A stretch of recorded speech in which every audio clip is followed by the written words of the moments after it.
Kilometre, 9 kilometre দূরত্ব আল্লাহ পাক দেখাইছেন। আল্লাহর কাছে শুকরিয়া। তো বলতে চাইছিলাম এই সময়ের ভিতরে আমাদেরকে হজ করতে হবে। ফালা রাফাসা ওয়ালা ফুসুক, যারা ফালা রাফাসা, যারা অশ্লীল কাজ করবে না, হজের ভিতরে খারাপ কাজ করবে না, অশ্লীল কথাবার্তা বলবে না, এবং কি স্বামী স্ত্রী একসাথে হজ করলেও স্বামী স্ত্রীর ছিল আচরণ যেগুলো করে এগুলো যেন না করে। ফালা রাফাসা ওয়ালা ফুসুকা, এবং যেন হজের এই সময়ের ভিতরে সে গালমন্দ না করে। আমরা অনেকে গালাগালি করি না, বাস চালাইতেছি, গাড়ি চালাইতেছি, জামে মসজিদে পড়ে গেছে বা বিভিন্ন সময় তিক্ততা এসে গেছে, মুখ খারাপ করে ফেললাম, বা রুমের ভিতরে মুখ কোনো রকমের গালমন্দ যেন সে সেখানে না করে, খারাপ যেন না করে, কোনো অপরাধ যেন সে না করে, ওয়ালা রিজাল, ঝগড়া যেন না করে। এই হজের সময়ের ভিতরে সে যেন কি করে না করে, ঝগড়া না করে, বিভিন্ন বিষয় নিয়ে থাকা খাওয়া বাথরুম যে কোনো বিষয় নিয়ে হয় না, ঝগড়া হয় না, গালমন্দ হয় না, অশ্লীল কথাবার্তা হয় না। এরপরেও কোরআনে কারীমে আল্লাহ পাক রব্বুল আলামিন বলে দিয়েছেন যেন এগুলা না হয়। কেন? আমরা মানুষ তো হইতে পারে, এই জন্য বলছে ফালা রাফাসা, অশ্লীল কথাবার্তা যেন না হয়, অশ্লীল কাজকর্ম যেন না হয়, ওয়ালা ফুসুকা, গালমন্দ যেন না হয়, ওয়ালা জিদালা, ঝগড়া বিবাদ যেন তোমরা না করো, ফিল হজ, হজের সময়ের ভিতরে, হজের সময়ের ভিতরে তোমরা যেন এগুলা না করো। ওমা তাফআলু মিন খাইরি ইয়ালামুল্লাহ, তোমরা যা কিছুই করো না কেন, মিন খাইরি ইয়ালামুল্লাহ, ভালো হোক আর খারাপ হোক সবকিছু আল্লাহ পাক রব্বুল আলামিন অবগত আছেন। আল্লাহ পাক জানেন তোমাদের বিষয়ে। আপনি হজের ইহরাম বাঁধার পর থেকে হজের এই সময়ের ভিতরে নখ কাটা, চুল কাটা, একটা ফিটটা পর্যন্ত এখানে মারা কি নিষেধ। মহিলাদের মাথা থেকে উকুনকে নিয়ে উকুন মারা পর্যন্ত কি নিষেধ।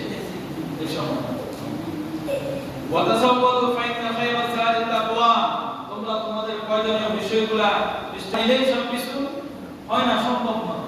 এজন্য বলছে ওয়াত্তাকুন ইয়া উলিল আলবাব, এই হাজী সাহেবরা তোমরা আল্লাহকে ভয় করো, নিশ্চয় তোমরা জ্ঞানী, আর যারা জ্ঞানী তারা আল্লাহকে ভয় করে। তাহলে হজের সময়ের জন্য কয়টা জিনিস নিষেধ করছে আল্লাহ পাক রব্বুল আলামিন? বলছে ফালা রাফাসা, অশ্লীল কথাবার্তা, অশ্লীল কাজকর্ম করা যাবে না, ওয়ালা ফুসুকা, ঝগড়া করা, ফুসুকা তোমরা গালমন্দ করতে পারবে না, ওয়ালা জিদালা, ঝগড়া করতে পারবে না, ঝগড়া করতে পারবে না। আরাফার ময়দানে, মিনার ময়দানে, মুজদালিফাতে, জামরাতে, তাওয়াফে, সাঈতে, এসবগুলোর সময় সবচেয়ে বেশি জনতা কি বলেন সারা পৃথিবী থেকে হাজী সাহেবরা হজ করার জন্য আসে। তাওয়াফের জায়গা তো এতটুকুই, তাওয়াফের জায়গা প্রশস্ততা মনে করেন না আপনাদের এই মসজিদটা 2 রাবাত হবে এক পাশে, নাহলে 3 রাবাত হবে। যাওয়ার পথ, আসার পথ, কত সম্মান, হাজীদের সম্মান, এটা আল্লাহ পাক রব্বুল আলামিনের পক্ষ থেকে। এইজন্য ওয়া নাবী হুরায়রা রাদিয়াল্লাহু তাআলা আনহু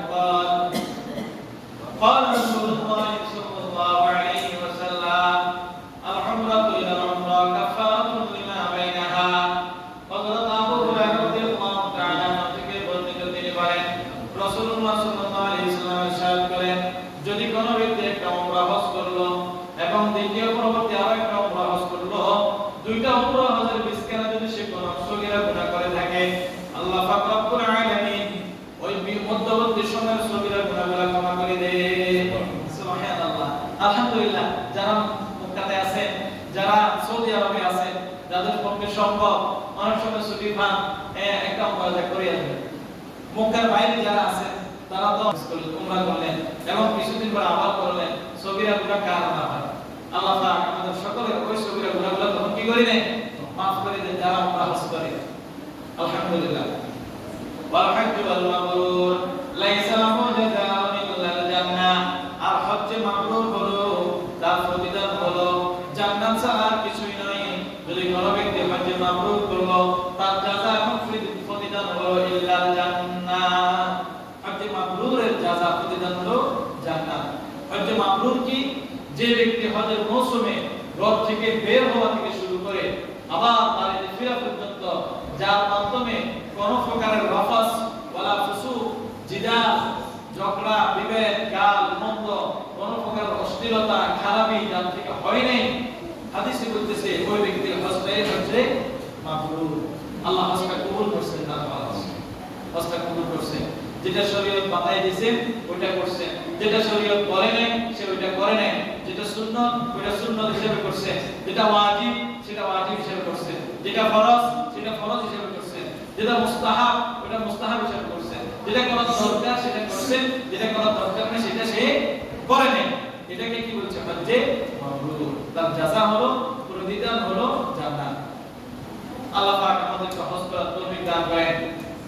যাদের উপর হজ ফরজ হয়ে গেছে, আল্লাহ রাসূল সাল্লাল্লাহু আলাইহি ওয়াসাল্লাম বলছেন, যে ব্যক্তি নিজের সম্পদ খরচ করে হজ করে আসলো, ওই ব্যক্তি যদি এই সময়ে তিনটা কাজ যদি ব্যক্তি না করে, বলছে কারাজা আয়ামিন ওয়ালাদাতহু উম্মুহু, ওই ব্যক্তি ওই দিন যেই দিন তার মা তাকে জন্মগ্রহণ করেছিলেন, নবজাতক শিশু, যেরকম তার কোনো পাপ নাই, ঠিক ওই ব্যক্তি হজ থেকে ফিরছে নবজাতক শিশুর মতো নিষ্পাপ হইয়া।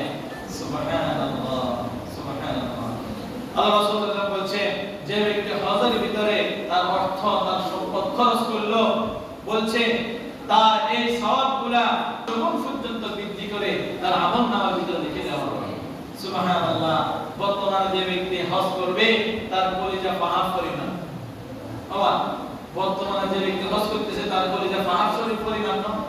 বর্তমানে 7.5 লক্ষ টাকা 8 লক্ষ টাকা হজ করতে লাগে। তো এটা কি বাড়ির কাছে কথা